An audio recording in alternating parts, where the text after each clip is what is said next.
This semester has been a semester in the 101 class, and we have shared so many different aspects, and we're going to continue on after the spring break about how we connect the dots and see the big picture called the hospitality business. We know that there are a lot of amenities and diversities of amenities. We know that this business has gone from the nuance called gambling in 1932 when we became legal here in the state of Nevada. Then we turned the nuance into this word called gaming. And now the nuance is entertainment. We are the entertainment capital of the world. Now, why do we change those nuances? Well, when gaming, hotel and gaming started proliferating throughout the United States, and we all know in our class that 48 states has a form of gaming. The only two states, can one of my students tell me the only two states that do not have gaming? Hawaii and where? Utah. So when gaming started proliferating throughout the United States, we started looking at the Bible Belt as a place to have gaming. And so we changed that nuance from gambling to gaming and now entertainment. We've talked about the differences in the diverse marketplace. Well, today, we're talking about another amenity that's a part of the hospitality business that's very important. We know that food is a hook to bring people in. Matter of fact, back in the day, we would give away all the food just as long as you stay in action. How many steaks can you eat? How many shows can you go to if you're spending $25,000 a roll of a dice? So the guys changed it. And then it started switching up when Howard Hughes started buying a lot of the hotels. We switched it up to a corporate mentality. A corporate mentality. That meant that every department in these publicly traded companies had to make a profit. Had to make a profit. As I speak to you, our students here in our Division of Hospitality Management, as I speak to you, you know every day I use the nuance to you. You are leaders of people, and that's where you're headed. You're headed to be leaders of people, and some of you will have a span of control, people that answer to you directly or indirectly, 100, maybe 200 people. With all of that said, I want to share with you that each time we have this event, we want to emphasize something that's very important to the hospitality experience, whether it's tangible or intangible, whether it's product or service. Last time we talked about the evolution of entertainment. This time we're going to talk to you, and could not have anyone better to share with you than our guest speaker. We're going to talk to you about special events and how it impacts our city and how you, as leaders of people, will interface with that, whether you're in food and beverage, front of the house to back of the house. Well, Mr. Pat Christenson is, he probably won't like me saying this, but he is the guru for special events. I'm talking about multi-million dollars of special events. And probably his career, you can probably add it up to billions of dollars. Economic impact to our city. I ask you guys to Google Mr. Christenson so you can have some very important questions to ask after his presentation. First of all, I have to go to my boss here, Mr. Tom Rosenberger. He's here. Give him a hand. And our dean is here. I also have some of my colleagues here. Michelle Shearer. How many people have taken a class from Michelle? Stand up, Michelle, please. She is a great instructor. Dr. Thomas Peacock. Now, Dr. Thomas Peacock, also Mr. Abeda. Mr. Abeda, raise your hand, please. Manny Abeda. Manny and I go way back. I introduce you to my bosses over here, but this is Grande Jefe right here. This is my wife. This is this. And Mrs. Jones. Give her a big hand, Mrs. Jones. She is here. I forgot to tell Mrs. Jones, since we have the #1 referee in boxing here, that I'm going to challenge her to a fight. You're going to ref this, man. You're going to ref this fight. This gentleman right here, Mr. Sterling McPherson, please stand, Mr. McPherson. He is a boxing promoter. He worked with Don King for many years, and now he has something that all Fortune 500 companies want, and access to the largest market in the world, China. He has a contract to do boxing in China. Give him a big hand. Joshi, I want you, please stand, tell my students what you own and how you would like that his boxing exhibitions are going to be from your place. Sure. If you've been to downtown Las Vegas on Fremont Street at Las Vegas Boulevard, there's a 3-story building called Neonopolis. And if you've seen it, I bought that property in 2006. So it's been a long ride, 10 years or so. And it's a beautiful property that was constructed for over a couple of $100 million. And I bought it in an auction, so to speak. And in that, we like to bring in 3 things: food, drinks, and entertainment or events or venues. And in that, Sterling has a phenomenal concept for a, legends of boxing, whereby he would bring all the legends of boxing to show their cases and exercise and rehabilitate themselves, and have movies and have music and all kind of venues that will promote boxing events in downtown Las Vegas that has been forgotten, because everything is going towards the strip. And I think downtown will be a great venue for us. And I thank you for giving me the opportunity of coming here and at least explaining that to you. Class, when we have this event called Let Las Vegas Be Your Classroom, we are literally talking about the people that have made this town what it is. Your speakers today are the people that have made this town what it is. And not only what Las Vegas is, but they have also shared with the rest of the world how to deal with the type of diversity, the types of micro and macro changes in the business environment that we've experienced to end up in contemporary management style right now. Entertainment is a key to the hospitality experience. I'm going to tell you her name, and it tells you how exciting she is. Her name is Unique. Come up, Unique. So give her a big hand. My name is Unique. I'm a local artist here. I'm from Las Vegas, here with Competition Zero Productions.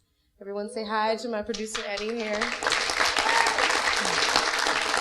Well, I'm a songwriter. I write my own songs, but today I'm going to sing a song called My Heart is as Black as Night.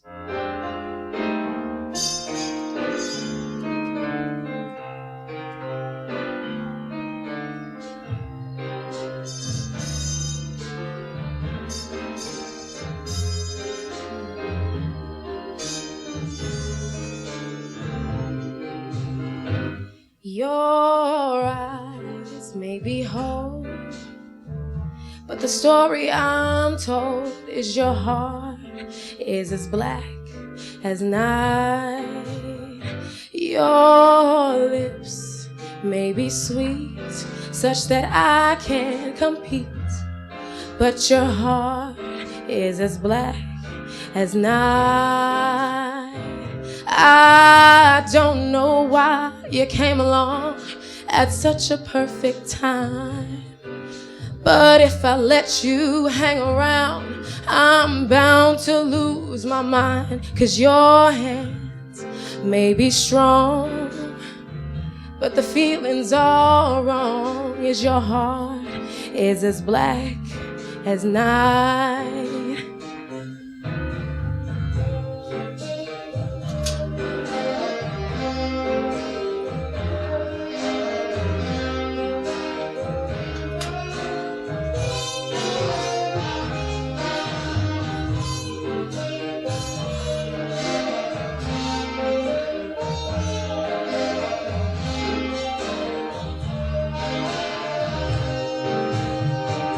I don't know why you came along at such a perfect time, but if I let you hang around, I'm bound to lose my mind.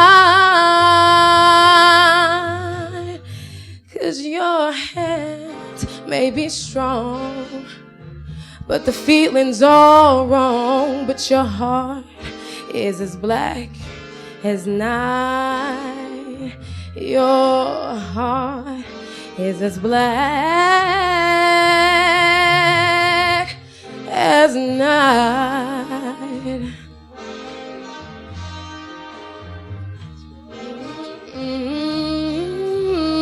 Ooh.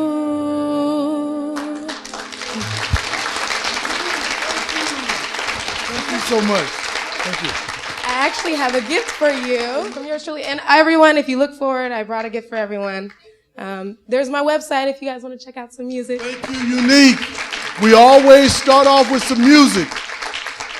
Ladies and gentlemen, before we get to our speaker, I want you to give a big hand to a world-class actor that has, you may know him in your generation as Doc on Everyone Hates Chris. We know him in our generation as Huggy Bear. Mr. Antonio Vargas, will you please stand up?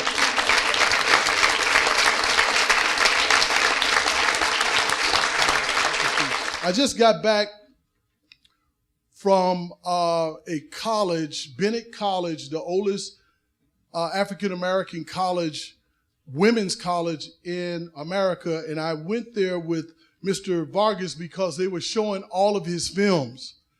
And I did not know that he was in Shaft. Shut your mouth. But I didn't know all of these films that he's been in, and just a body of work. But he gives so much back to the community. He's been here for a short period of time, and everybody, when you ask Antonio if he has the time, he'll come out and share with you and share his experience. One more of our teachers that's here, Miss Amelia Grossi, Pat Christenson, as I was saying, is the guru for special events. I'm just going to let him talk to you right now. I came here in 1980, and in 1983, they dropped the wrestling program, and the guy that brought me here took over the management of Thomas and Mack Center. At the time, when the UNLV built, or when they were formulating the concept and raising the dollars for Thomas and Mack Center, I'm going to show you a little picture of a couple pictures. So when they were formulating the concept behind Thomas and Mack Center, originally was going to be a 15,000 seat arena, and it was going to be just basketball. Somewhere along the line, they decided that wasn't enough seats. Very, very fortuitous when you see the rest of my presentation, how that played out. But when they added the 3,500 seats, they didn't add any funding for it. So somehow, and I think that's how things were done in Vegas then, said, well, we're just going to do this. So about 6 months before it was ready to open, there was a huge red flags all over the place because there was no funding. Absolutely no funding to operate this as a self-operated building. In fact, it was about $10 million They took $10 million worth of things out of the venue. So if you look at these pictures here, you look at that one on the top left, that was the concourse when it opened. In fact, not only did it not have any finishes in the concourse, the concession stands were plumbed for electrical and water, nothing else. The suites were plumbed for electrical water. They weren't finished. The parking lot, if you look on the right, that was the parking lot. It wasn't paved. So the administration had to do some rethinking this. They went to Dennis Finfrock, or actually Dennis went to them and said, listen, what you're going to have to do is this can't be a basketball only venue. What you're going to have to do is do special events to pay your own way. And that really was how the whole transformation from T&M, it's 18,500 seat venue, went from that to what it is today. I told you, Lonnie and I go way back, and what we did in the 80s, and what the NBA allowed us to do, is create these alumni games.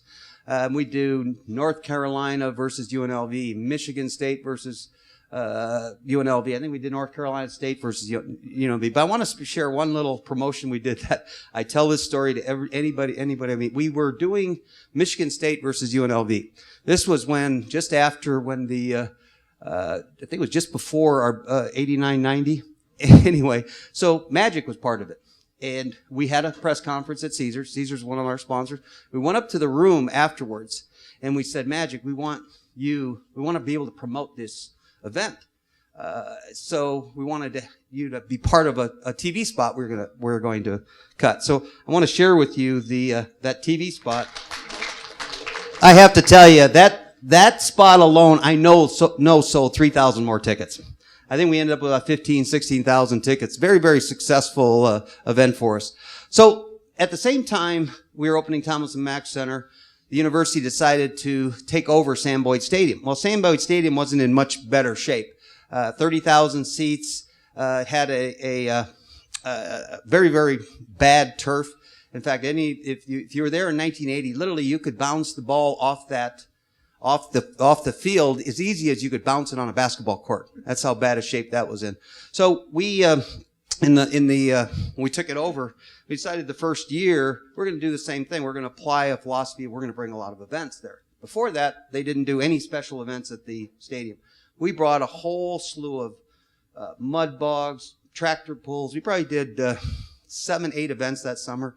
Probably made close to $800,000 in the summer, which was their budget for 3 years before that. Unfortunately, learned a big lesson. Almost cost us our jobs. The operation guy that we hired, he was supposed to have, we were supposed to put 2 layers of rubber down under the dirt, and then biscuit. Well, he forgot the 2 layers of rubber. So I remember, I'll never forget this, on a Monday after we just finished 3 months of events, get this call to go down to the stadium. Well, the front end loader had loaded out half of the dirt and half of our turf with it. Now this is a month before the Rebels are getting ready to play football. I'll never forget this because we literally were kind of thinking this was it. We were on an interim basis. We were brought in to do special events. We had to prove ourselves. So we thought, we're never going to get this done. So like most things, you sit down, take a breath. We brought Monsanto in, and that turf was in such bad shape. We patched it up. They patched it up. We came to the first game. No one even noticed. On the other hand, we weren't about to risk our jobs every time we did a special event. So we went to the Sam Boyd, and we pitched this. It was called a magic carpet. And what we were able to do from therein, it was an AstroTurf that literally was on spools. Imagine 100 yards by 150 feet of a big wrestling mat. And the air would come underneath it, would pull it across the field. And so when we did our events, we take it off. Literally, it disappeared. It was called a magic carpet. And it came back on. So from therein, Sam Boyd, and the reason it's called Sam Boyd Stadium, is he paid for that turf. But that turf literally ushered in a whole era of events that changed the way Las Vegas looks at special events. So you look at the Sam Boyd Stadium then, This is the Rebels. This is still before 2001, before we put the press box. Look at that upper left-hand corner. The press box then was literally a shack. If you were there in the 80s, and early 90s, it was literally a shack.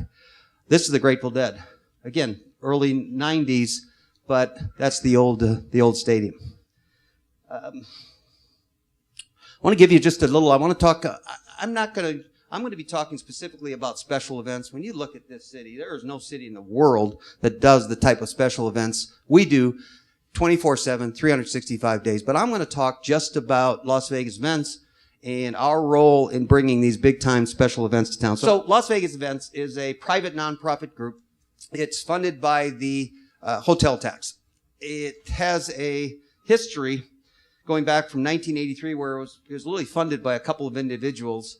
And that evolved into a funding source for just it. And now it is funded by a portion of the hotel tax through the LVCVA, all focused on bringing special events here to town.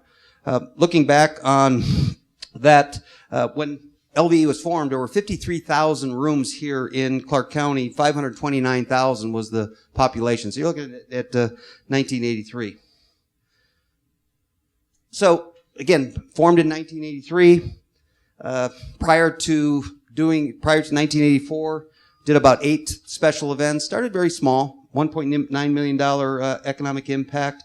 Remember, we did the Olympic trials with the Tom Selleck did one of the exhibitions during that time. First president was Herb McDonald.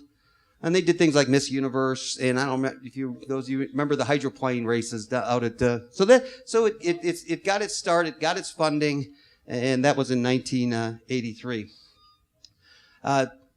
One of the major, probably the biggest move in events we've ever made was bringing the National Finals Rodeo here in 1985. Literally on the Benny Binion and the gentleman on the left, who was the president then of the PRCA, which is our partner today in the rodeo. It was a 5-5 vote. This guy on the left made the final vote, and he today is still the general manager of the NFR, the guy that does all the production of the NFR.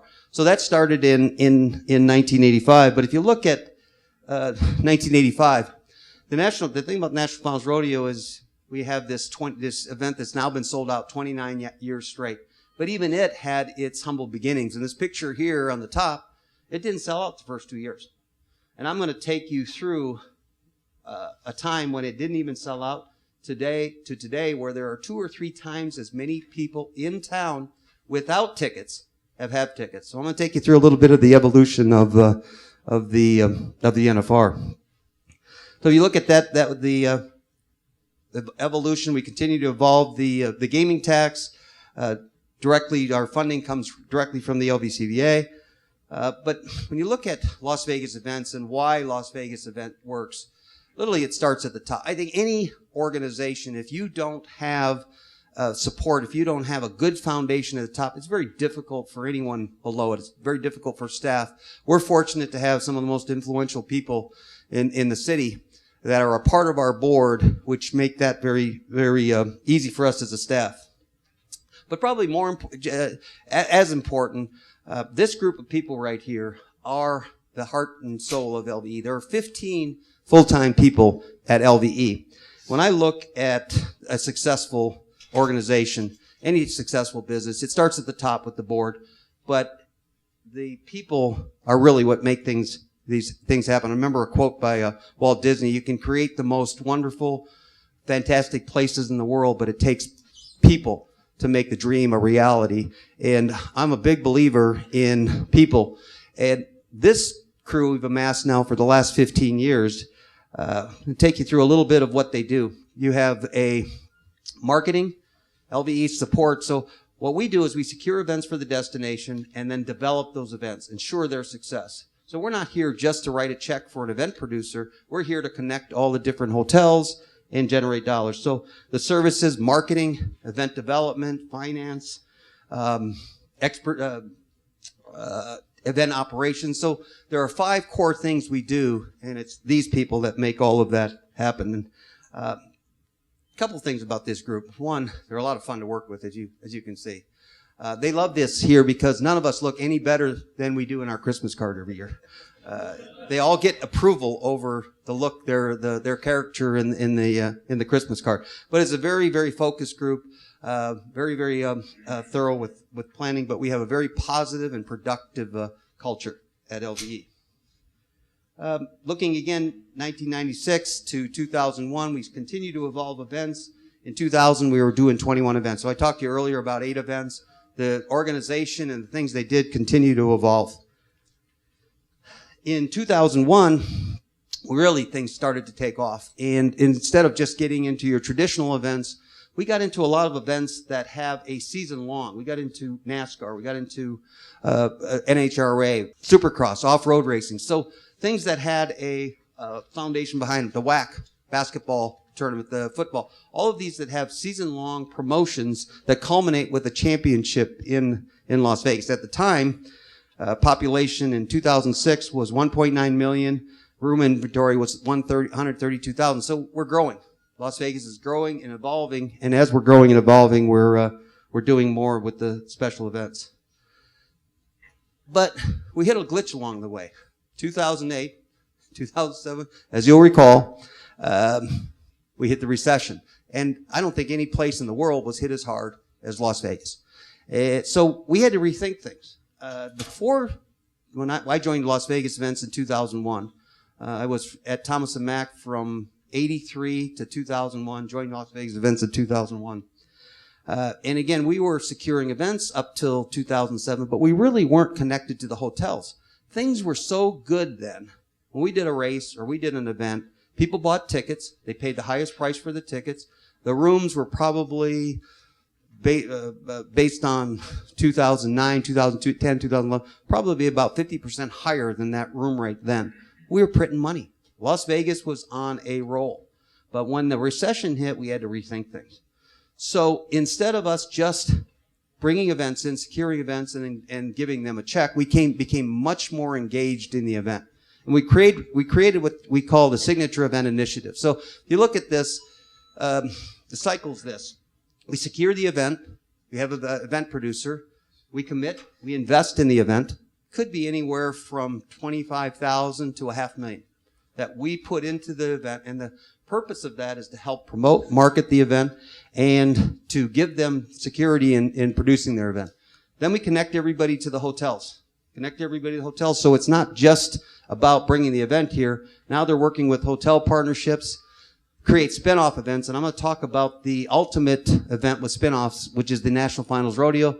There's marketing, and then there's a full improved event experience. So there's no place in the world that has a system like this that connects all of the players together to maximize the return for Las Vegas. Our role is to secure events and ensure their success. That's our total mission. Get events here, but as you'll learn in customer service, it's much easier to keep an event. It's much easier to keep a customer than to find a new customer. So we're completely engaged in all of that it takes to bring different special events here to town. So when somebody comes to us, says, listen, we think our event, and believe me, we have a process now where to apply for an event, if you go to our website and you go to working with promoters, you apply for an event here. And the reason we do that is we don't have enough people to field all of the people that think they have an event that they can do in Las Vegas. So we created criteria. We got it approved. And so this is what we look at when we're doing a special event. Events that take place in neutral or multiple hotel properties. So when you look at Thomas & Mack, the Speedway, Sam Boyd Stadium, that's our first priority. All of the hotels can share in those venues. Now, we will go to MGM. A great example is our what's going on right now. We have 4 conference basketball tournaments in Las Vegas. We had only one really neutral venue.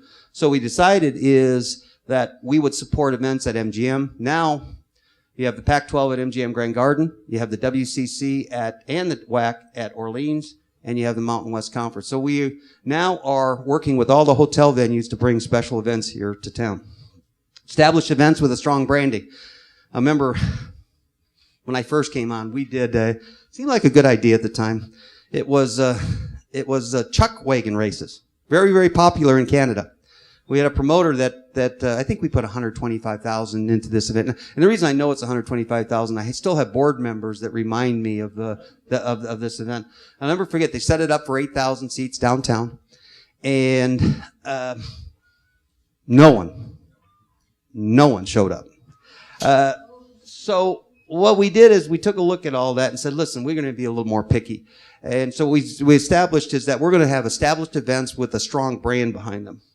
Event series championship, again, what's going on right now is a perfect example. The coverage, the brand coverage that we're getting for all of our 4 conference basketball tournaments culminate in a lot of people coming to Vegas, but we have that brand image out there for 6 months. So it's not just, it's the series championship, same with NASCAR. You look at the NHRA, look at our Las Vegas Bowl. It's this whole championship series. Events that generate 30,000 incremental rooms. So our target isn't smaller events, it's big special events. Events that occur during non-peak weekends. So, again, some of our events create peak weekends. I'll give you a great example. We brought EDC, Electric Daisy Carnival. I know that somebody in this group has gone to EDC. Raise your hands if you've been to EDC. So, EDC, I'm rather proud of our festivals. We're going to talk a little bit more about those a little later. But EDC in LA was having trouble because LA didn't understand how to do special events. First of all, the Coliseum was the wrong place for that event. And they were getting no cooperation from the city in terms of securing the venue. Brought it here. First year, I think we did 3 nights, and it sold like 250,000 tickets. Today, it can't do any more than the 400,000 tickets it sells. But it's in June. June in the summer, December in the summer are the 2 worst times. So now, instead of having a dead weekend in the middle of June, we have EDC. Events where they have a strong potential visitors with hotel partners. So that's the criteria we look at, and that's how the board considers securing different events. Looking at the economics, incremental room nights. We're looking at incremental room nights, co-branding media exposure, introducing new visitors to the destination, spin-off events, and then every event we do research. And what happens with our research is we kind of dial down the value of a customer. Research is very simple. We research almost every event, 400 people. And what we create is what we understand is the direct spend. So you're going to hear, I have a whole different philosophy about economics and events. But to me, there is no hypocrisy in what we look for. We're looking at a direct spend. And the difference between that and what you hear in a lot of sports franchises in other cities is almost, I would say, the average travel for one of our events is 70% of that event. Some are a lot more. National Finals Rodeo is 95% of the people come to the NFR come from out of the state.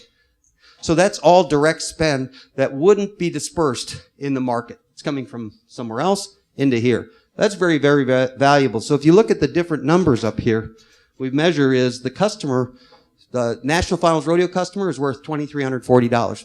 Probably an average stay of 4.5 days. The NASCAR fan, $1,390. Now that's the direct spend. There's no induced spending. There's no indirect spend. That's all the direct spend. So that's what they spend on hotel rooms, flights, entertainment while they're here. Rock and Roll Marathon. Rock and Roll Marathon's an event now that we closed the strip, put 45,000 runners on a weekend, and those are worth $1,420. And yours, 90% of those are from out of market.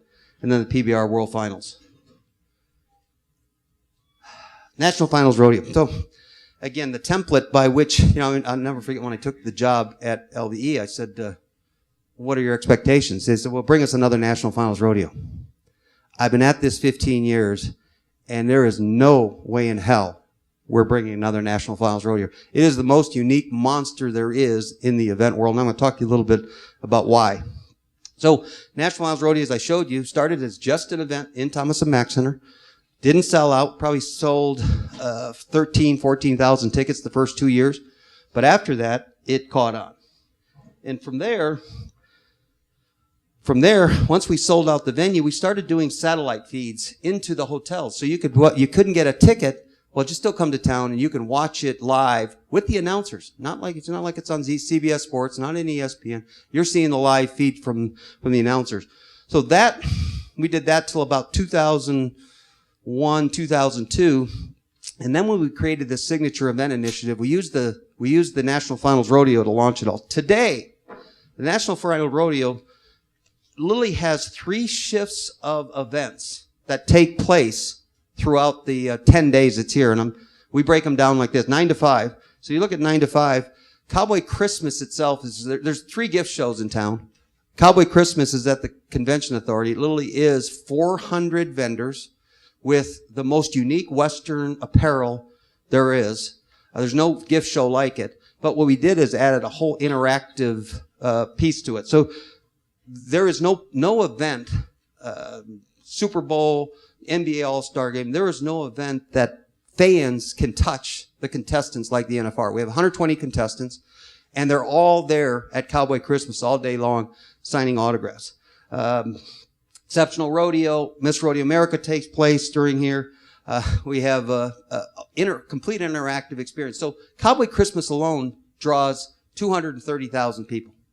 So over the 10 days, in addition to the 170,000 tickets we sell at Cowboy Christmas, or at the NFR, we have Cowboy Christmas and I would say the other gift shows, the other 5 gift shows collectively to probably have another 200,000 customers. So that's the first shift. The second shift is literally the on-site. National Finals Rodeo. And during the National Finals Rodeo, we sell about 17,000 tickets a night at the NFR. There are probably 40,000 people a night in the city going to things other than the NFR. Viewing parties. We have over 40 satellite locations. So the combination of the show in the arena and the stuff that's going around the city is massive. We use Thomas & Mack Center, Cox Pavilion. Started the NBA Summer League with 500. I think we had the attendance the first year was 5,000. I think it was 6 teams. Today it's 24 teams at over 100,000. Mandalay Bay Event Center, MGM Grand Garden. We all know. You look at the private venues and the things. We don't support regular boxing. We don't support the concerts. The hotels prefer to do those themselves. We're supportive of the big time special events at the MGM Grand Garden, ACM awards show. Pac-12 basketball tournament, UFC Fight Week. Those are things that we support. T-Mobile Arena, which is just coming on today. South Point. South Point is a 5,000 seat equestrian center, but they just built a bowling center that we're going to house an event. That event over 10 years is probably going to bring close to 1 million people to Las Vegas for bowling. South Point. Orleans. Did the World Wrestling Championships, and we're doing the WAC at the Orleans Arena. Festivals, Life is Beautiful downtown. Life is Beautiful is one of the most unique. It's 18 square blocks downtown, music festival. 5 years ago, we weren't doing any music at all, any music festivals at all.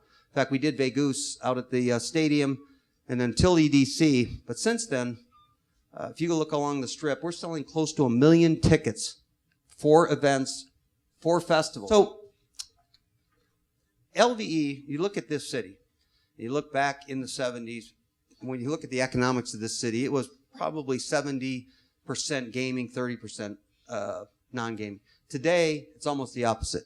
35% of the spend here is on dining, entertainment, everything else but gaming. Look at what T-Mobile is doing. You look at the Link. You look at the Plaza by T-Mobile. All of the things now are about bringing customers here and generating dollars over and above the gaming. But as I look at the future, there are a couple of things I'm excited about. Since I've been here, the NCAA has had a ban on postseason play. And you ask, well, how can the conference basketball tournaments be here and the NCAA not allow postseason play, meaning a regional, meaning a Final Four? we hope that's about to end. We're pretty confident in April that the NCAA is going to overturn this ban, which means that we're going to be able to compete for events that we've never been able to compete for. A regional. We're not so interested in the first round of March Madness as we are as Vegas. I mean, Super Bowl, what would we do with a Super Bowl here? How could any city do better than Las Vegas does during the Super Bowl? So the first week of March Madness is the same thing. But the regional, the round of 16 to get to the Final Four, we now can compete for that. NCAA wrestling tournament. We're working on the women's Sweet 16, bringing the whole event here versus it being around the country. Frozen Four. So future is where now we're not able to compete for NCAA championship events, we'll be able to. The other piece that you're hearing about in the news a lot is a new stadium. Again, we've got lots of priorities. And the three that the governor have identified is transportation, the expansion of the convention center, and a stadium. All of those are being discussed right now. But with the new stadium, these are the kind of things that we'll have an opportunity to pursue. Plus, we'll be able to retain some of our events that we have at Thomas & Mack Center. So this city has evolved. Events are a big part of it. The hotels on a nightly basis are competing for what's the next and best piece of entertainment. Our role is special events. Our role is to look at the calendar. Where can we plug in an event that is going to bring an incremental customer to Las Vegas, secure that event, and ensure that we can keep that event here forever? You know, this gentleman and I go way back when we were collaborating and bringing in Michael and Magic and all those guys. When we were skinny. You're still skinny, man. Don't see you saying that because you know every pound you lost, I found. Every pound he lost, I found. Anyway, we did some things to bring in, you know, those key people, but Pat has taken this on steroids. 24 teams from the NBA are now here because of this man. And you see all of these events that he's going to have. Can you imagine if we have the Super Bowl here? Again, are there any questions for Mr. Christenson? What would you say is the most problematic issue that we would face when organizing an event? And do you have any advice for handling that issue? To me, the key to a great special event is, one, making sure it is the event that works in the first place. I've had so many event promoters come to me with a plan, an idea, but no real plan, and really hasn't been tested. So we've kind of gone through but to me, probably the key is, one, make sure this is an event that's going to work, but planning. We work so hard. Our strategic plan is the Bible that we use year long to develop. But the other part of it to me, and it's really our slogan. Our slogan at Las Vegas Events is, we're your event connection. You need to be connected. And that's what makes LVE so unique. We realize that in order for these events to be successful, if the hotel's working on its own, it ain't going to be successful. If the event producer's working on its own, it's not going to be as successful. So I think it's partnerships, it's planning, and it really is. Remember the movie Clint Eastwood, Dirty Harry? I think it was Sudden Impact. So in the movie, Clint puts a bomb in the dirty lieutenant's car, and the dirty lieutenant's driving away, and the car blows up, and Clint's got that little smirk on his face, and the camera pans into Clint. Do you remember what Clint said? He said, "A man's just got to know his limitations."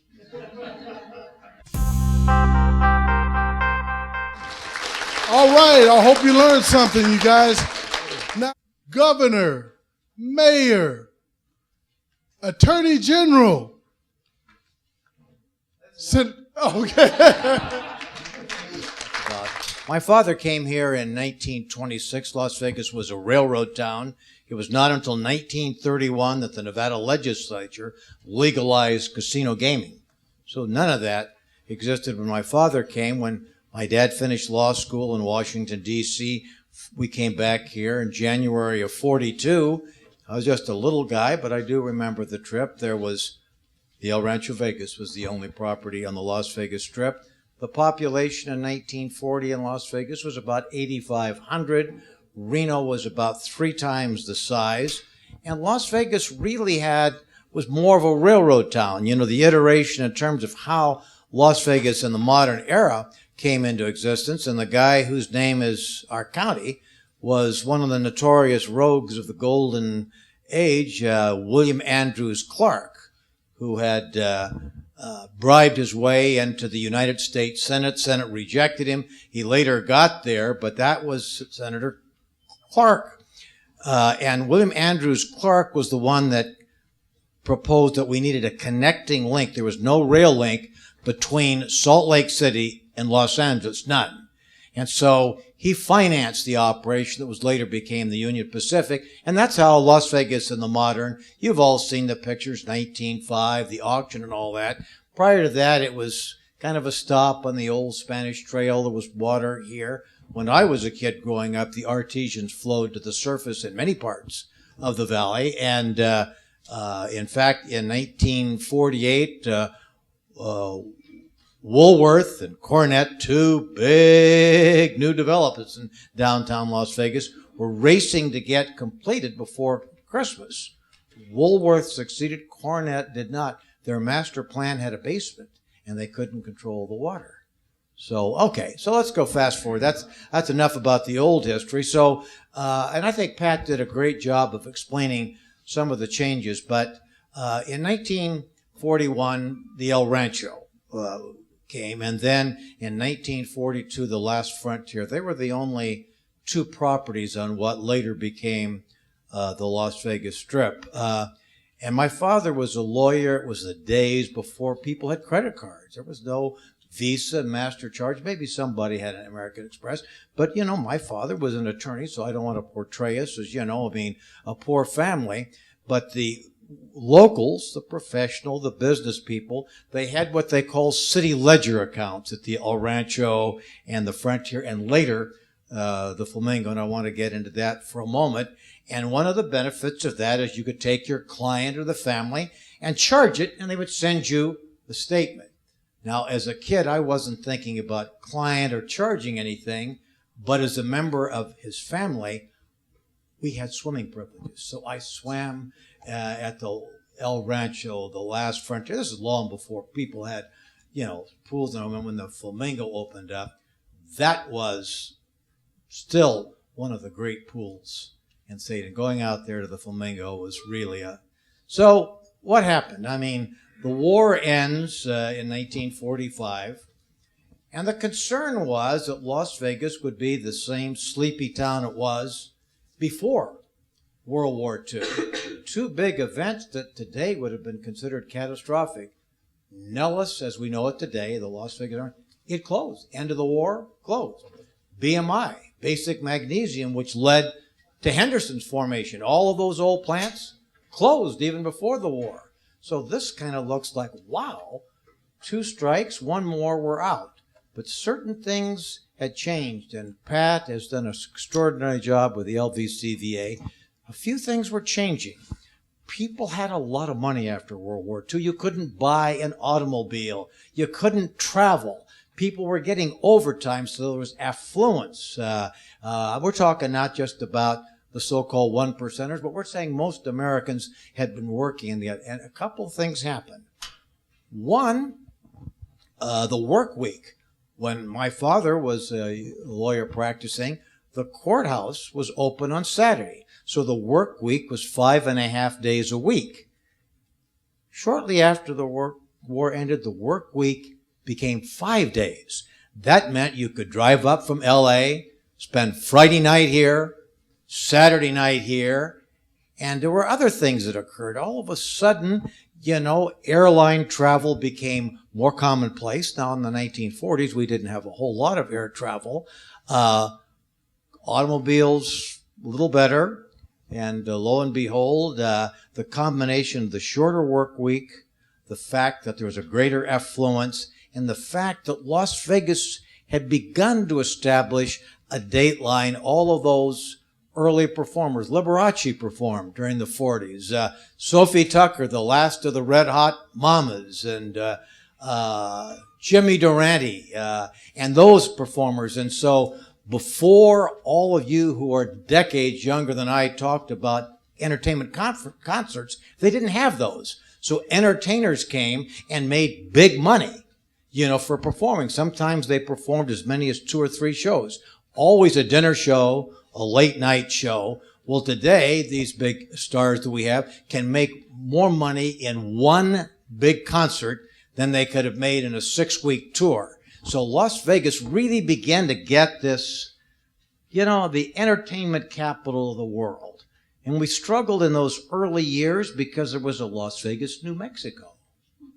And believe it or not, there was some confusion about which Las Vegas are we talking about.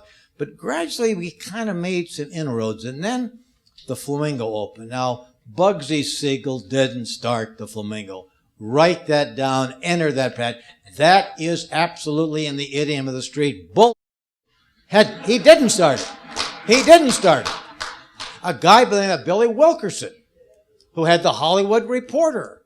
He was the guy, he had a lot of places in California. He saw an opportunity to build the Flamingo, which was totally different than the El Rancho and the Frontier. Now, let me say, we talk a lot how smart people are with themed resorts. Let me pop that bubble. The El Rancho and the Last Frontier were themed resorts. They were Western. The theme of the Last Frontier was the Old West in modern splendor. The car parkers, the waitresses, the cocktail servers, all of these were Western attire. So it was kind of a Western theme. But the Flamingo was like it's right out of Miami Beach. Art Deco. Those pools that I talk about when I was a little kid were always in front of the hotel, so you faced the highway. The Flamingo had this beautiful landscaping and the pool set in the center. And all of a sudden, Bugsy Siegel, they muscled Billy out. There's no question about that. And when it opened, it was big cost overrun, and Bugsy Siegel had an accelerated demise, let's put it that way. About the same time, there were reform movements in most of the cities in America that had illegal gaming. You had places like Steubenville, Hot Springs, Arkansas, even a Boise, Idaho, Steubenville. And so in my youth, by the time I was getting ready to go into high school, these places have been shut down. In other words, the way they operated historically before the war and during the first years during the war were in effect, look, it's illegal. The local sheriff, the local mayor, look, it's election time. We got to raid the place. All you can be thrown in jail, which you get out in a few days and start it back up. Well, that ended. And so the people that knew how to run those games came to Las Vegas, many of whom their children were contemporary of mine. And the deal in Vegas was kind of an unwritten compact. We're not going to ask you a whole lot about your background. It's what you do here. Now, we later learned that a lot of them had mob connections, no question. By the time I was Attorney General, we were moving to try to get rid of it. There's no question there were some mob connections. But by and large, in general, they behaved themselves in Las Vegas. Another myth. Write this down. The mob ran the town. Bullshit too. The mob gave a rat's petunia about who ran the town. Just leave us alone. Just leave us alone. Let us do our thing. And we've all heard the expression, the gaming expression, cover your bets. So if you had 2 candidates that looked like they were real candidates, the gaming industry would contribute to both. Cover the bets. By the time my father became Justice of the Peace in 1958, the Strip was booming. And it was fun. The industry grew and it prospered and did very, very well. And then probably about Paul Laxalt was governor. And 2 things occurred that changed it forever. One, Laxalt initiated legislation to authorize corporate gaming. Now, what the hell does that mean? before corporate gaming, every individual, everybody with the room temperature IQ had to be investigated and approved by the Gaming Control Board and the Gaming Commission. Everyone. Whether you had a 10-cent interest, I'm some hyperbole in that. Well, obviously, corporate America, where you've got tens of thousands, that wouldn't work. And so Laxalt, there was a lot of criticism and uncertainty about it, but that was ultimately approved by the time I was elected to the Assembly in 1969. We're putting on the finishing touches on that. What corporate gaming made possible were the resort palaces that we know today, which cost hundreds of millions. You couldn't do that if you didn't have the ability, to raise that kind of capital. So that's the Las Vegas Strip as we see it today would not exist. Second thing that Laxalt did, and unless you think I'm being partisan, I'm a big Democrat. But the second thing that Laxalt did, which affects all of you, Laxalt was interested in creating a community college system. And he deserves credit for that. If I were here to offer criticism of Paul, who's very ill today, I could do that too, but that's not the forum. Laxalt deserves credit for that. And that's the origin of where you're all enrolled today. And it was an extraordinary movement and development. When I graduated from Las Vegas High School in 1955, there was no UNLV. There was no Nevada Southern. What was occurring down here was the Southern Regional Branch of the University of Nevada. And the only office existed, for those of you that know anything about the old Las Vegas High School, in Frazier Hall. And there was a little office, office of the Southern Regional Branch of the University of Nevada. Well, you know what's happened. Today, extraordinary growth, and, this college is the largest of the entire university system by far. And that's where I think I want to talk a little bit about opportunity in you, because you're in a field that's growing rapidly, the hospitality industry. Pat shared a statistic for you. Let me emphasize that again. When I was growing up in those early days as a kid, and even when I was in high school and college, the gaming industry, the rooms and all of that were amenities. They were not a revenue stream. We talked in the old days about the power of the pen. That's somebody in the gaming pit who had the ability to give you the full comp, R, F, and B, room, food, and beverage. And so, they gave the rooms away virtually. The Green Eye Shade crew came in. You know those. These are the folks, the numbers guys. And that occurred when it went corporate. And they're saying to themselves, why the hell are we giving these rooms away? That's a revenue stream for us. And all of a sudden, that did become a revenue stream. And then, when Atlantic City came in 1978, 79, by then I'm Attorney General, all of a sudden, the Eastern newspapers were saying, boy, this could be the Waterloo of the Las Vegas Strip. Atlantic City is, in one of the most populous regions of the country, New York City and all of that area. And so there was a real concern. And then the industry began to reinvent itself. And this is where the private sector gets a lot of credit.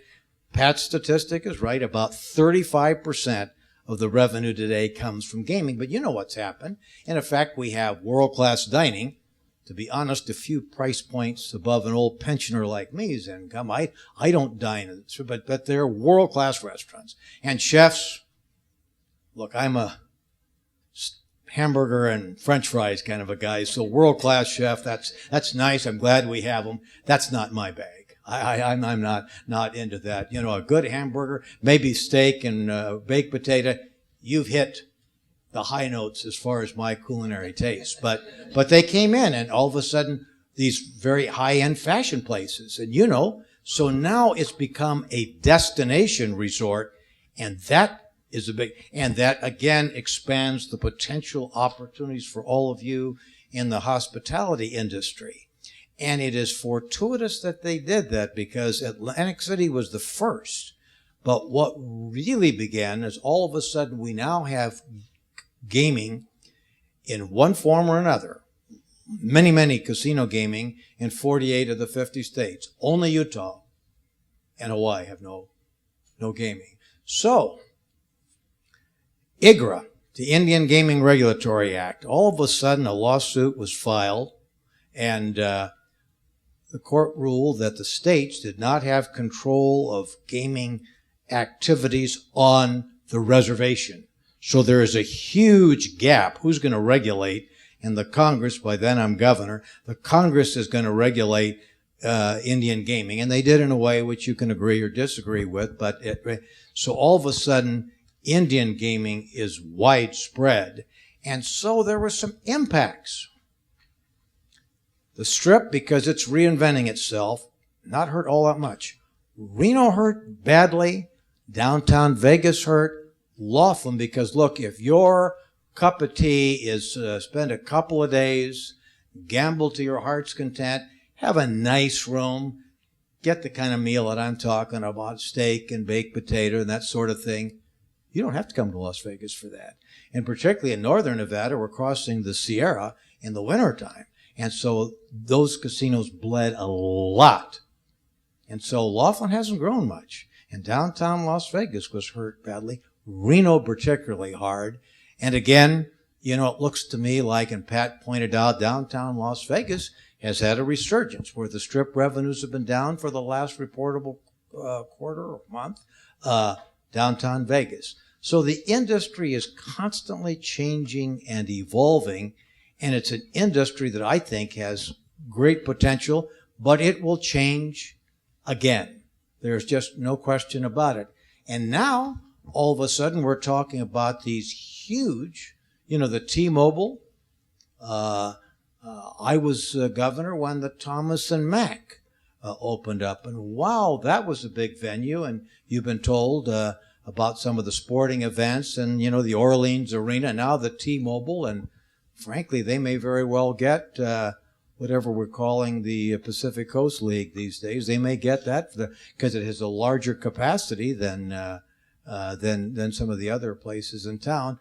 But it's a constant evolution. There are many people that are rhapsodic about the stadium.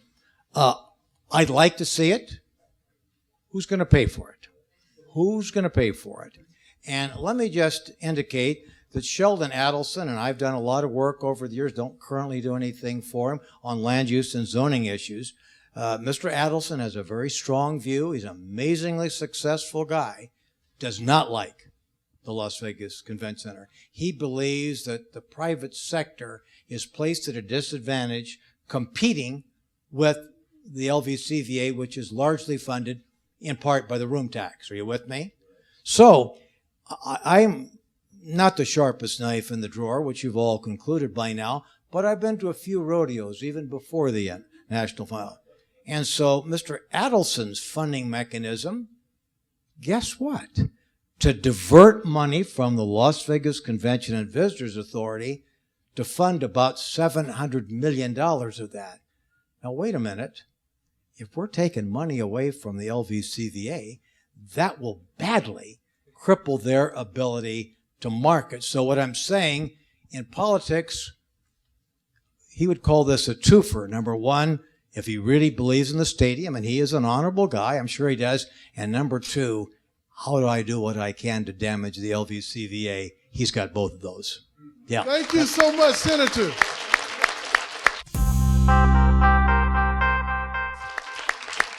As we have spoken so many times about special events, and we've talked about the psychographics of all the people for us to be able to embrace the psychographics and get the return business, we have to have the amenities that make that happen. And today we have a group, if you will please join us, and I want you to announce them. This is what we have up and down the strip during the Nationals Finals Rodeo. Excellent music. but you have to have the amenities to get that return business. So without any further ado, I want you to listen to this group. Pat Christenson has already assured me that he's going to utilize you guys during the National Finals Rodeo.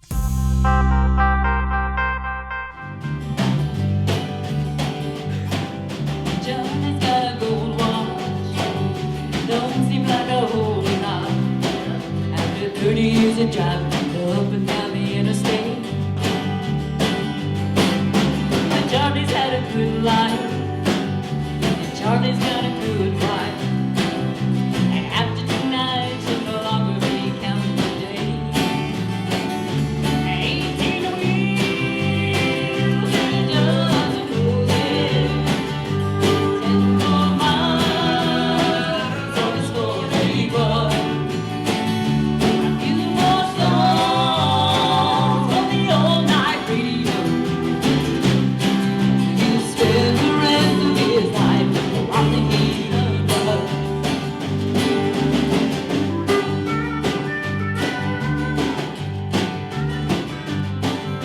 The bound Winnebago set out to Mount America, doing a lot of catching now, a little at a time.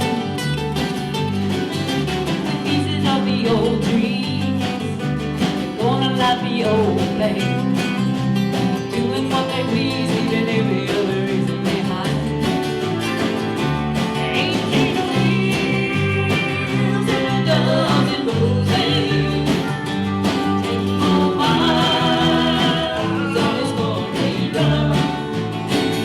A few more songs on the all-night radio. He'll spend the rest of his life on the knee of love.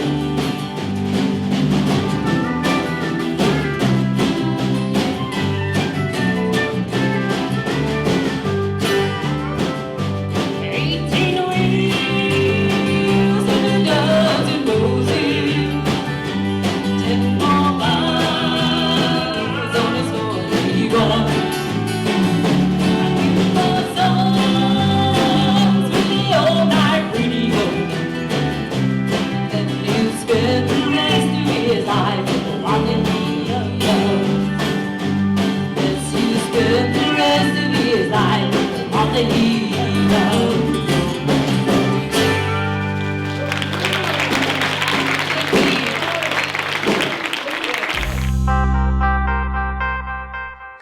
Please, Mr. Bayless, please give a hand to the billion-dollar referee. He has reffed over billions of dollars of economic impact to this city, and I'm just lucky that he's a friend of mine. And between Sterling and him, I could get a free ticket every now and then. He didn't say anything. Well, I'll tell you this. I moved here in 1972, so a lot of the stuff that Pat and the senator was talking about, I lived it. Matter of fact, I lived some of the stuff that they didn't live, because when I moved here in 1972, there was no Thomas and Mack. There was no arena that was big enough to host any event other than the convention center. The convention center. And I believe the convention center seat maybe around 4,600, maybe 5,000. And the first time I went to the convention center was when Muhammad Ali fought a fighter by the name of Joe Bugner. That was in 1973, and I was standing on the outside of the convention center because I could not afford to go to the fight. I was there with my cousin, and somebody called my name from behind me, and it was a friend of mine. I'm originally from the Bay Area, Berkeley, California, born and raised, went to Cal State here, got my BS degree in kinesiology of physical education. So I hear my name, and I turn around, and there's a dear friend of mine, and he says, "Kenny, what are you doing here?" And I turn around, look at him, I says, "I live here now." And the next thing he said changed my life. He said, "Do you got a ticket to the fight?" And I said, no. He reached in his pocket. He pulled out 2 tickets. Me and my cousin are now in the inside of the convention center, shaking like a little kid. I had grown up watching Muhammad Ali on ABC Wild World of Sports. Never thought in a million years that I'd be in the arena watching him fight. And from that point, I knew that I wanted to get involved in the sport. Now, when I was living in California, and it's a blessing. And I say it's a blessing because my senior year, I'm in the physical education building, and I'm in there talking with some friends, and my the assistant track coach walks by, and he sees me and he says, Kenny, you want to go to Las Vegas and teach school? Turn around, I said, I don't know, maybe. He said, there's going to be a meeting over in the art building at 2:00. Go to the meeting. So I went to the meeting. I sat down, and the guy that was recruiting was giving us a whole spiel about Las Vegas. And Las Vegas, teaching? I didn't even know they even had schools in Las Vegas. So anyway, I decided to fill out the papers. And then about 2 months after that, a second recruiter came out. And you're filling out these papers, and I'm deciding, if I'm going to do it or not. And I made my mind up, why not? I'm a mama's boy. I was still living at home, going to college. And this was my first breakout, Las Vegas. So I come to Las Vegas in 1972 of August, and I didn't like it.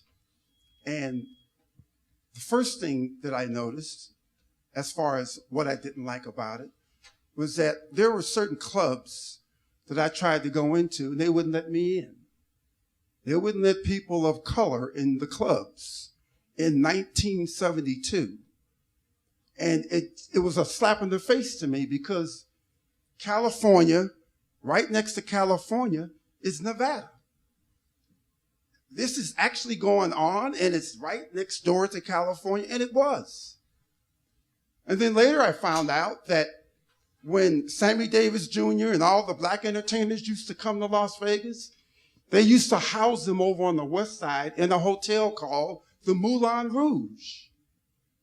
And when they performed, I was lucky to meet Sammy Davis Jr. because he came to my school, and Sammy Davis talked about what it was like back then. He said a limo would pick me up at the front of the Moulin Rouge, limo me to the hotel. They would pull in the back. He said I'd get out the limo, go to the express elevator, walk through the kitchen, go up another flight of stairs, and walk out on the stage and performed. And he said, when I got done performing, I turned around and I went the same way back to the Moulin Rouge. Now, it wasn't until 1965 that they started allowing blacks to go into the casinos. So when I got here in 78, there was still some of that going on, not in the casinos, but in the private clubs. So that was one of the reasons why I was thinking, I want to live here? Are you kidding? The other thing was no sports. In the Bay Area, you got the Raiders, you got the 49ers, you got the Warriors, you got in Sacramento, you got the Kings, you got the Giants, you got the Oakland A's, you got Cal Berkeley sports, you got Stanford, you got USF. There's sports everywhere. But when I got here, there was nothing. UNLV just got started. UNLV. They had just recruited Jerry Tarkanian to come here. And that's it. That's all this town have to offer. Well, like the senator said, in the years that he was here, when I got here in 72, I believe that Las Vegas just barely had over 150,000 people. I remember on the other side of Decatur was desert. On the other side of Tropicana was desert. On the other, Nellis was desert. To drive from Caesar's Palace to Nellis Air Force Base, you had to pack a lunch. That's just how far it was to us. When I moved here, the MGM was being built. The MGM. I'm not talking about the one that you see now. It's called Bally's now. That was the first. and they had a sport called highlight. Now, highlight is a sport that I believe its origin goes to South America, Brazil, those countries. And basically what these athletes, they got this big scoop arm and they throw this ball up against the wall. And that was a sport, which was very well attended because it was new. So I'm deciding, am I going to stay here or am I not going to stay here? And as I speak, I just want to share a little bit about my life as to how it evolved and how I evolved into the sport of boxing, as well as how I saw the sport of boxing and this town grow in the area of hotels and also in the area of hospitality. The senator and Pat had already spoke about. I knew of Pat back in the day because before I got involved in boxing like I did, I couldn't afford to go to the fights. So because I stayed in pretty good shape, I used my physique as a means of getting into the fights. And one can call and describe it as sneaking in through the back door. I was a master at sneaking in through the back door because I couldn't afford to go. And I love sports. And boxing was just getting started. And they were doing the small little shows. And then, like I mentioned, when Ali came, that took me up another level. And then Caesar's Palace, Don King, and I know people that go back to that era have a lot of negative things to say about Don King. But personally, in my opinion, Don King was the one that made and allowed boxing to be what it is today because of what he did back in the 70s, back in the 80s. And because of what he has done, it has taken the hotel industry to another level. It has taken hospitality to another level. And I'm going to give you some statistics and stats on that as we go along. Now, so here I am. I've decided that I want to get involved in boxing in some form or fashion. And so I got into the amateur program. Richard Steele, who is a referee in California, came to Las Vegas. He was my mentor, and he has since retired. Was the one that helped get me started.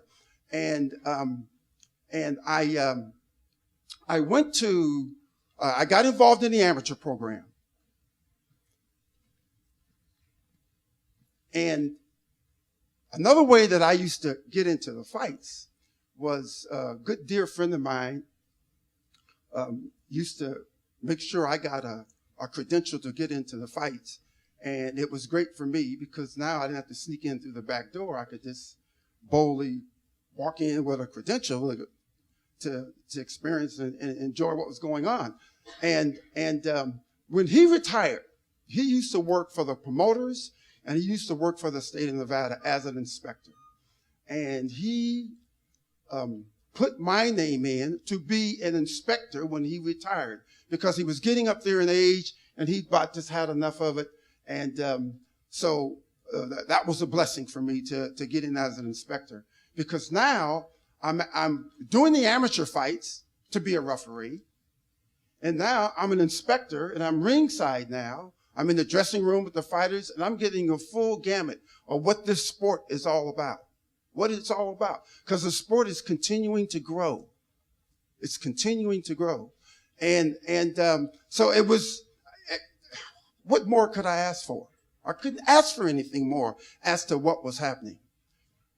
Now, Caesars were doing fights big time. Then it switched over. The Dunes did a couple of major big fights. And then it shifted, with all the political stuff that was going on. I don't know why Caesars dropped out of doing the fights, but it shifted over. And then the Las Vegas Hilton started doing fights. And at that time, the Thomas and Mack was built, and which meant that all the players, all the games that were being played at the convention center moved because that's their new home now. But I'd like to share a quick story with you. When I used to go to the Thomas the boxing matches at the convention center, because I used to go to all of them. I used to go to all of them. Or the Thomas and Mack opened up, and everything shifted over there. And at that time, they were building. Well, the first MGM closed down briefly because of a fire that took place. I believe it killed like 80-something people. And then Bally's took it over. They revamped all the rooms, did everything, made it the safest hotel in the world. And then Kirk Kerkorian, who was when he sold the MGMs, he kept the MGM name. That's why they had to change it to Bally's. And then he built the MGM that they have now. And the smartest thing that they did was build an arena. That was the smartest thing they did.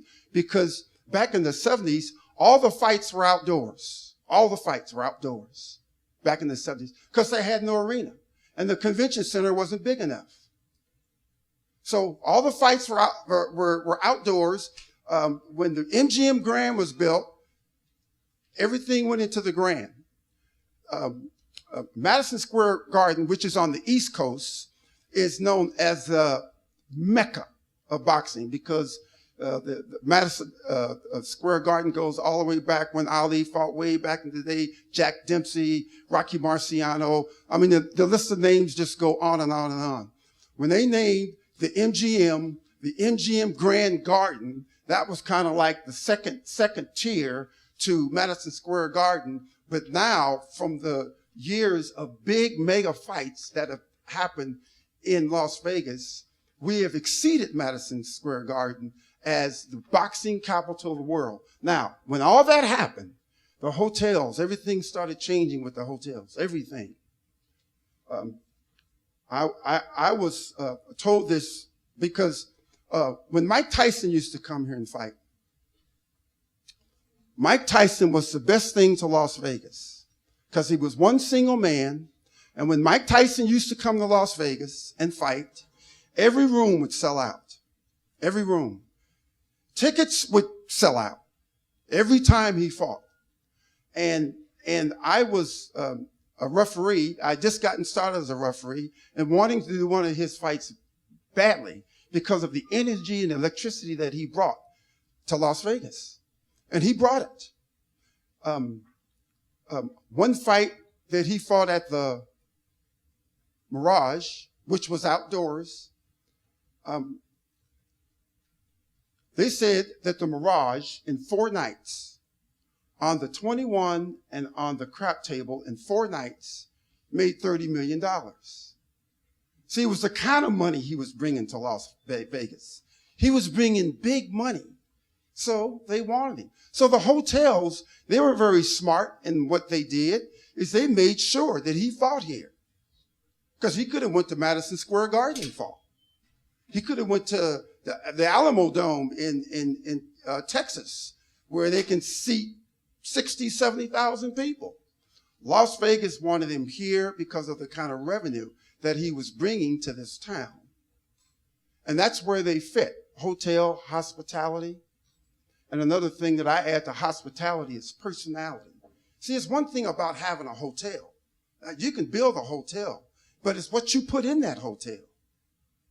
And I know that that's the importance of what Dr. Wright's class is all about, to teach you what the importance of what goes in that hotel. You put people in that hotel that have, and my first guess would be personality. You want them to have personality. Because I've traveled all around the world refereeing fights from China, Japan, Sweden.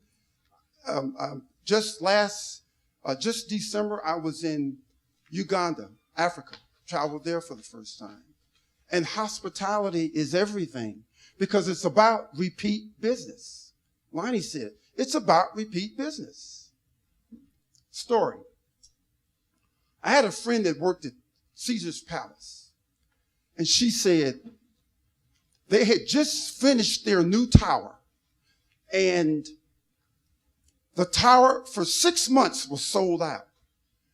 And I said to her, sold out? How do you sell out? For 6 months. She said, we overbook.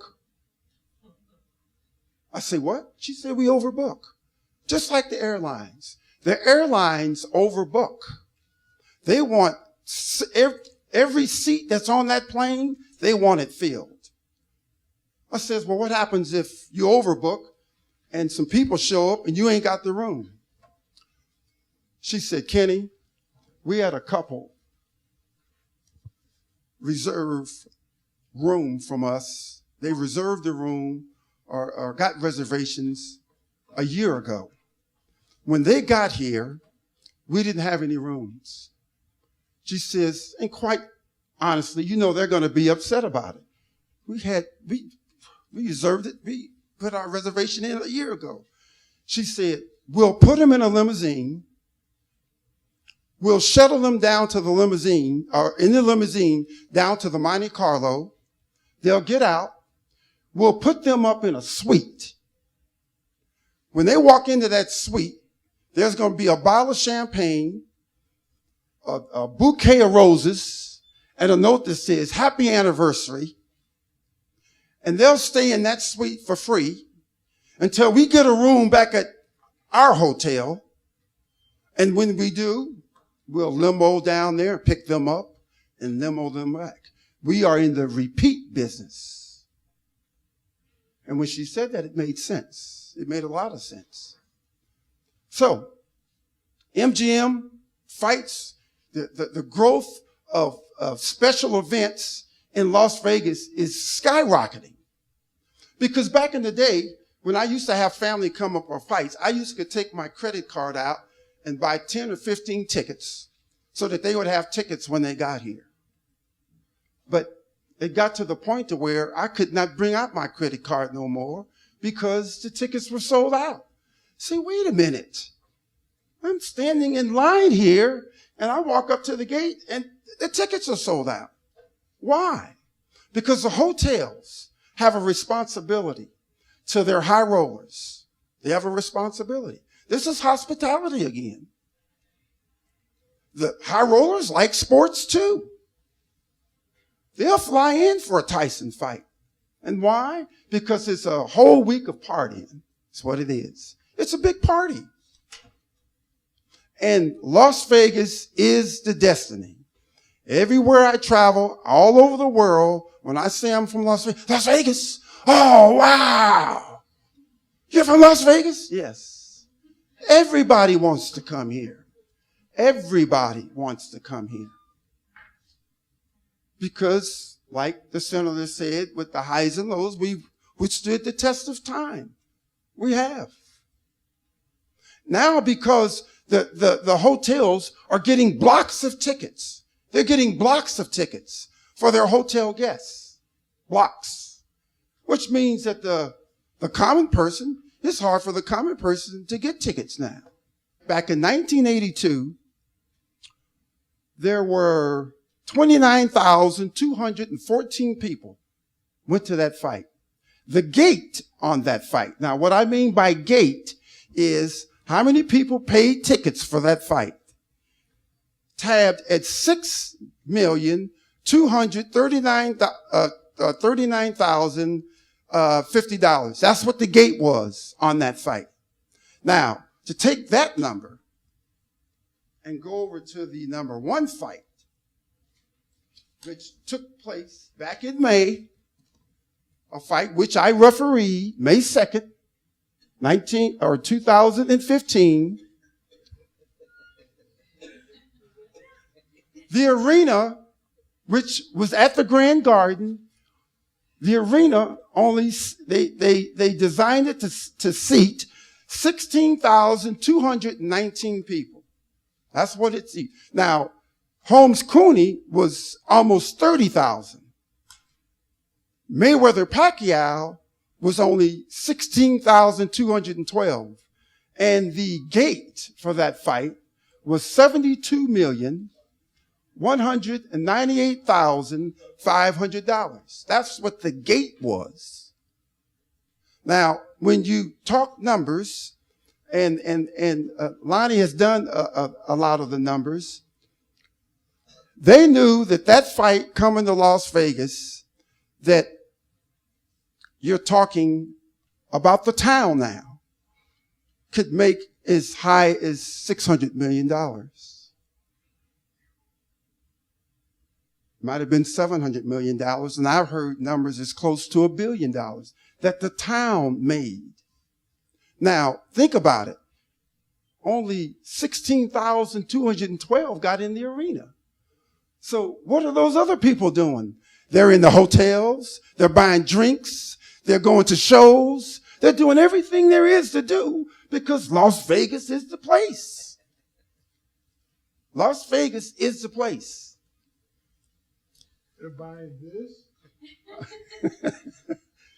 Yes. Every Filipino was at my house.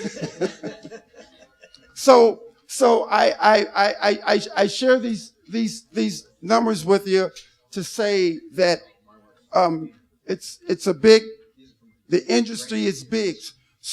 Special events are big.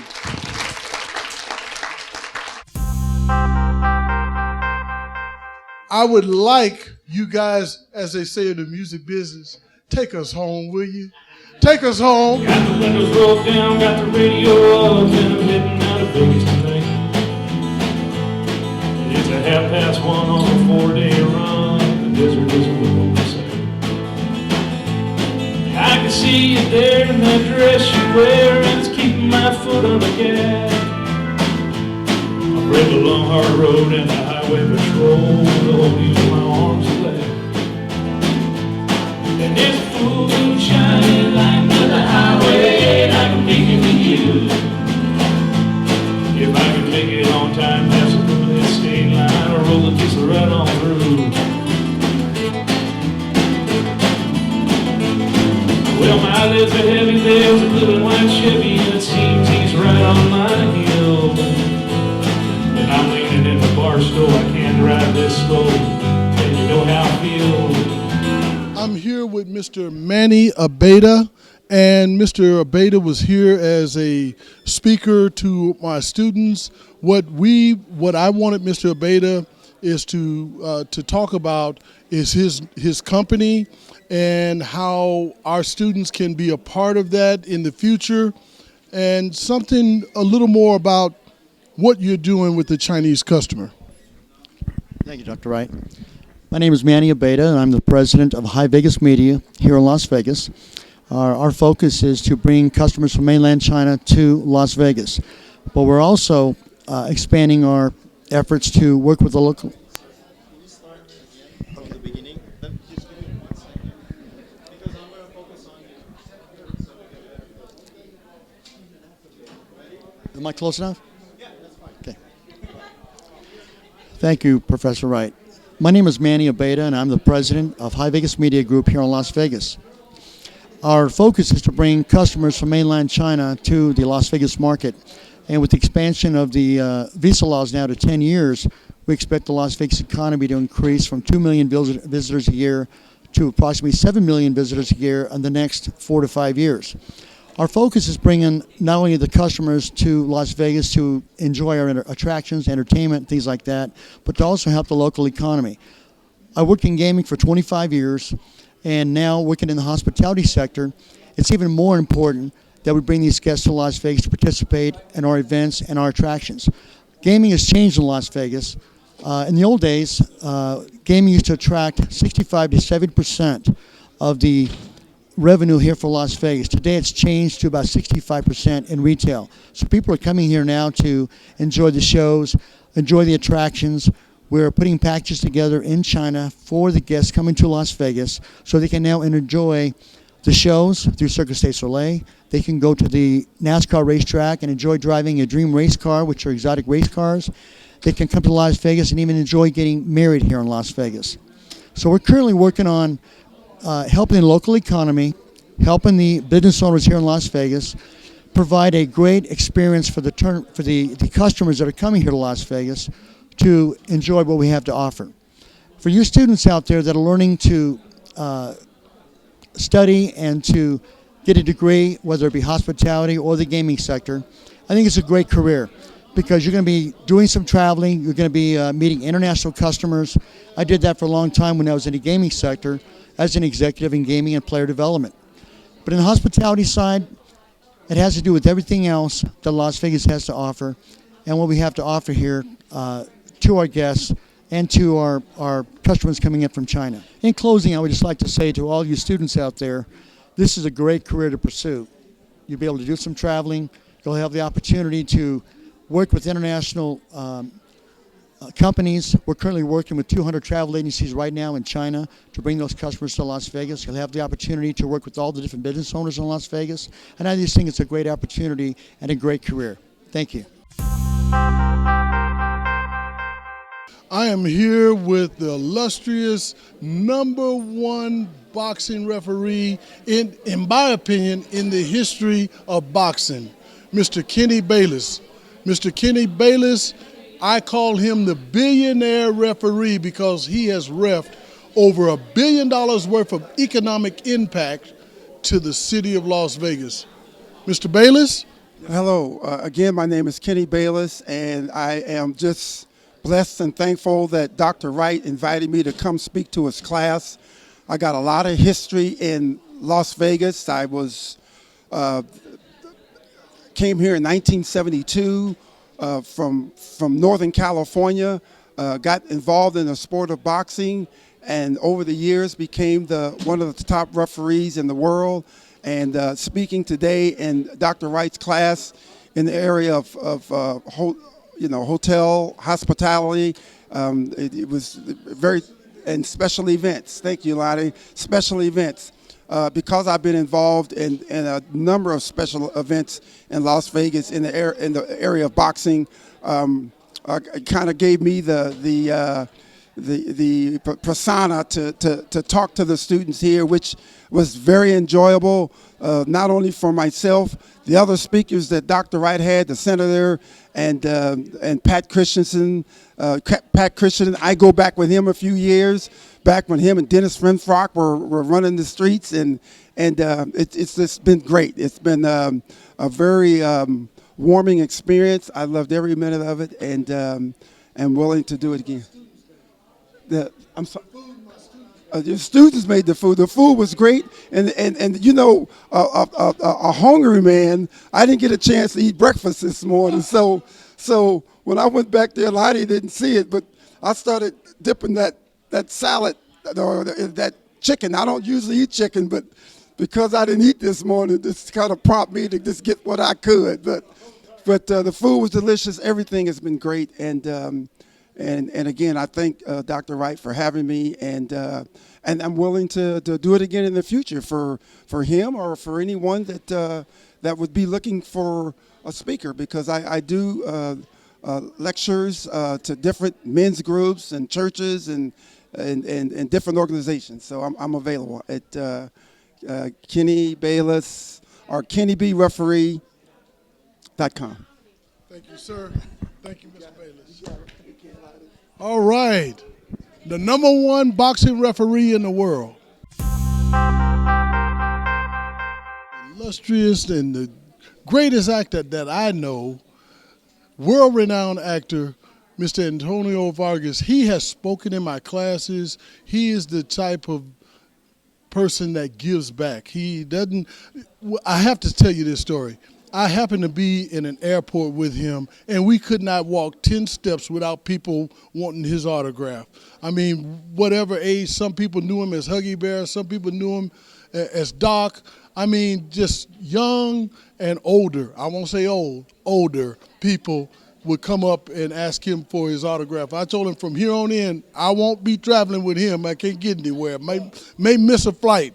Well, my life has given me an opportunity to impact a lot of people through television and film, but you are about sowing those same kinds of seeds with the students that you touch now as a Dr. Wright, and there's so many young people who are in this classroom and the classrooms that I've visited with you, who are going out there and doing and spreading your strength, hope, and experience in their lives and into their immediate families' lives, and then also into their communities. And I really love this. Let Las Vegas be your classroom. And this one today, this afternoon, was was so enlightening. It was so enlightening, and you had a really rapt audience. I think every time you come to your classes, your students have a hunger that translates into that they want to get knowledge so that they can go out and be the best that they can be in the hospitality industry or whatever walk of life that they choose, because what they get here is tools to survive. And I'm just so proud to be a supporter of yours and to be and your friend, that we've traveled places together and experienced things, and there's so much more for us to do. So I agree. I feel honored standing with Mr. Vargas, but the only thing that's a downside, he makes me look fatter than what I am, man. He's thin, always stay in shape, and I done swole up like a poison bulldog. But anyway, I am here with the #1 country music. They blew the top off here at our event today, and that is the Chris Hears Band. And one of my students is the person that brought them to us, although I think that we're lucky that we didn't have to pay them because they're that good. So here we go. Hi, I'm Darva Amos, and I take class with Dr. Wright, and I just want to introduce the Chris Hears Band. They're amazing, and I'm going to turn the mic over to Chris. All right. Thanks, Darva. She got to sing a song with us, which was awesome. Known Darva for years. Anyway, I'm Chris Hears. This is most of the Chris Hears Band, and this is Angel. Angel originally from Gallup, New Mexico, but moved to Nevada in, 94? And then KR is born and raised here like myself. We're both native Las Vegas, so when we were watching the presentation, it was great because we could relate to a lot of the stuff that we were seeing. And then Stevie Ray Gall moved here in 88. So anyway, steel guitar, drums, bass. We play all over town. We play every NFR. We'll do up to 16 shows at one NFR event. Sometimes, like this year, we don't do 16 shows. But anyways, it's great being here, and we really love the being invited and showing support for Lonnie and Pat Christenson and CSN, and we're big fans. So great being here. Great being here. You want to say something, Angel? Just thanks for having us. We enjoyed it. And what did you think, KR? I know you and I were both like watching this thing because we're being natives, just loving it because it was like. We knew everything that they were talking about. We were there the whole time, and the best thing was seeing Coach Bayless. He was our basketball coach in 8th grade, and he's gone on to be super stud boxing official. Just the greatest guy. He was so inspirational back then. He's the same today. The whole day, the whole event was fantastic. Thanks for everybody for having us out. It's awesome. Yeah, really glad to be here, and everybody was so cool to listen to, and I could listen to Senator Bryan talk for a day or two over steaks and beers, but that would be great. Yeah, my house. We'll do it. It's the thing.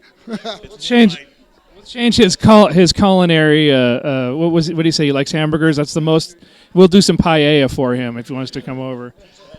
Yeah, for sure. Anyways, it was great. We appreciate being asked out here, and we'll come back soon. If you're working in the hospitality industry, you don't have to be right where the tooth is. You can be part of that tail. You can be part of the after parties. You can be part of the food and beverage. You can be part of the hospitality. And the thing that I want you to remember is that someone in town always has some money to spend on an event. You just have to figure out where it's coming from. You might work for a production company, or you might work for a hotel, you might work for a catering company. But the thing is it's always about networking. When you're working in the hospitality industry, when you're working in the entertainment industry, it's all about networking. So remember that, and you'll find the dollars. I'm here at Let Las Vegas Be Your Classroom, standing in for my friend Dr. Wright, who's a professor here and gives so much to this program here at this community college. And I guess I got this opportunity because I heard a very unique singer whose name is unique, and all of a sudden, because I've been doing this for almost 56 years, I took a unique interest in you, in your talent, because you have so much potential, and I can see when I talked about that you're a work in progress, but you're so far along, and in your writing and your acceptance of number one is asking for help. That's the biggest, that's the greatest gift you can have in terms of growth as an artist and as a human being. So I'm glad I had this opportunity, and I'm glad you had the courage, and the want to come out here and show us a little bit about what's about from your heart. And I love that song. Can you tell us a little about that development? Yeah, I've been writing since I could remember. It was kind of an outlet, an expressive thing for me. And just recently, I was in the studio, Competition Zero.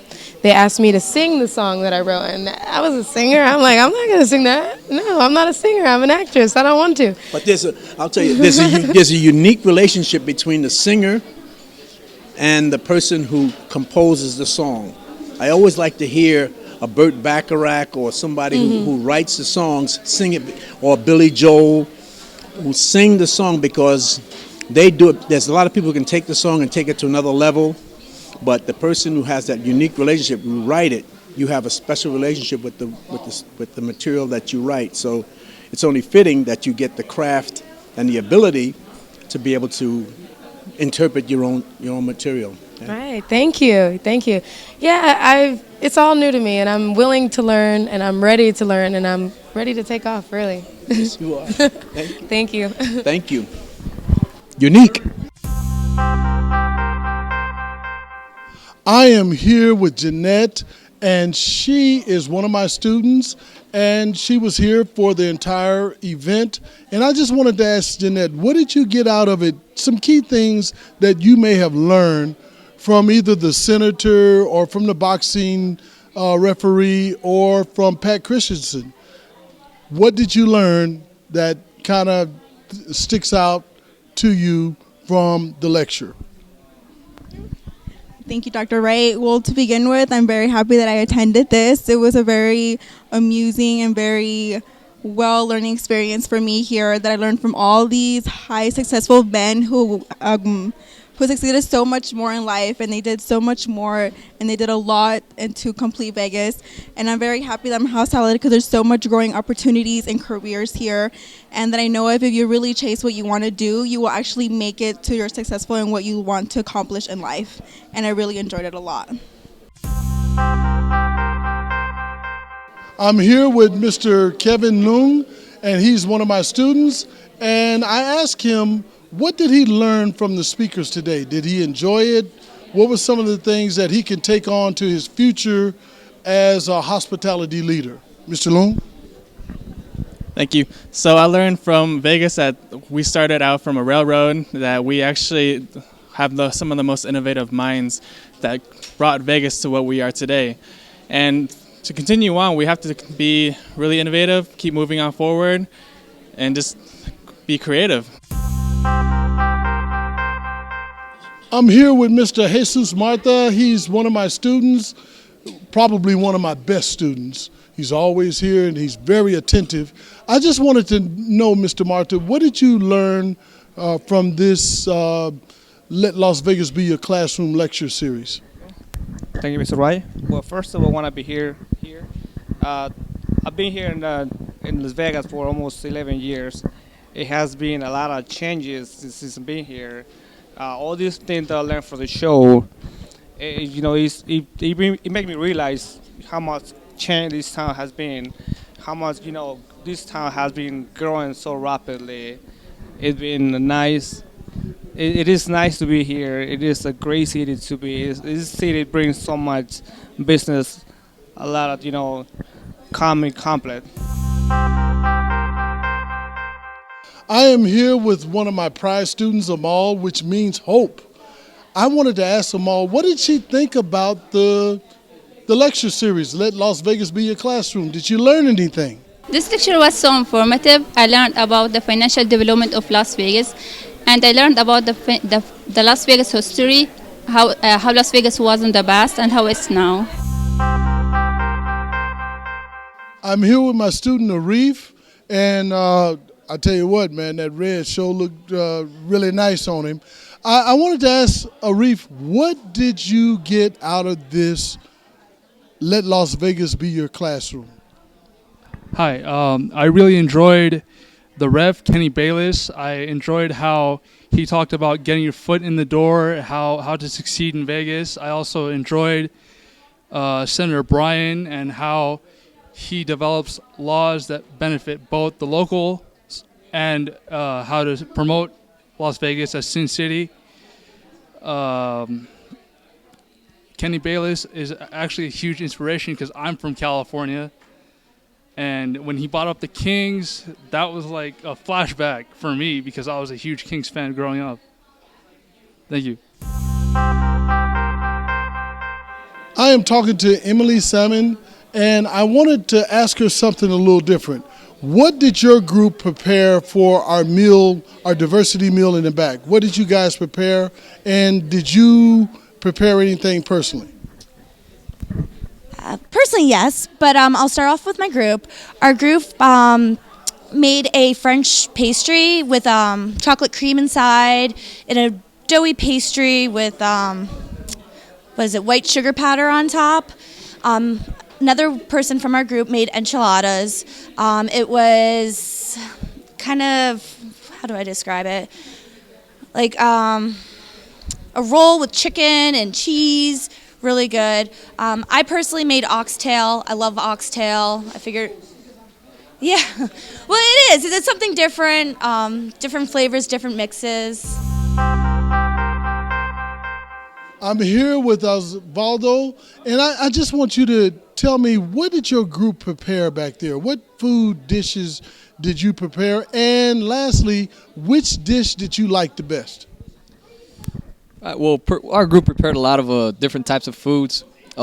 Since we have a lot of people in our group, some people are Spanish, some people are American, so we had a different variety of foods. But personally, I like the enchiladas. That was the one that I personally like most. But one thing I did learn from this event, I liked how in the hospitality career, it combines business and tourism. And for me personally, I think that's a great way to make a great career and to succeed in life. Because no matter where you are in the world, there's always tourism. And with hospitality, if there's tourism and there's business, then you got a job. I'm here with Jeffrey Kugler, Mr. Jeffrey Kugler. He is a veteran, and he is one of our captains here in our class. I wanted to ask him, what did you get out of the lecture, the Let Las Vegas Be Your lecture? What was some of the high points that you got out of it?